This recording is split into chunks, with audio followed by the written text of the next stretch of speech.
વધુ એક મહત્વના સમાચાર પ્રાપ્ત થઈ રહ્યા છે ગુજરાત માટે આ ખૂબ મહત્વના સમાચાર જમ્મુ કાશ્મીર પંજાબ બાદ પાકિસ્તાનનો ડોળો હવે છે ગુજરાત ઉપર કચ્છ જિલ્લામાં ડ્રોનના અનેક હુમલાઓને ભારતે નિષ્ફળ બનાવ્યા છે સરહદી વિસ્તાર જ નહીં પરંતુ ભુજ સુધી ડ્રોન હુમલાનો નિષ્ફળ પ્રયાસ પાકિસ્તાને કર્યો ગાંધીધામ સુધી પહોંચી ગયું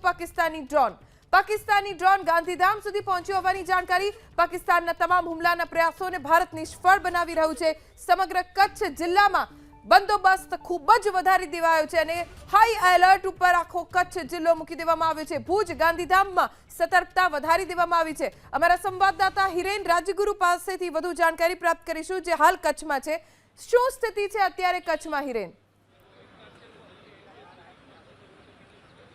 જો અત્યારે કચ્છ જિલ્લો હાઈ એલર્ટ ઉપર છે કારણ કે જે પ્રમાણે ધ્વનિ આપે કહ્યું એ પ્રમાણે ભુજ સુધી પાકિસ્તાની ડ્રોન પહોંચી ગયા ગાંધીધામ સુધી પાકિસ્તાની ડ્રોન પહોંચી ગયા ભુજ એરફોર્સ સ્ટેશન પાસે જતો રસ્તો અત્યારે બંધ કરવામાં આવ્યો છે માત્ર આ રસ્તો નહીં પરંતુ ભુજ શહેરના ચારેય તરફના જે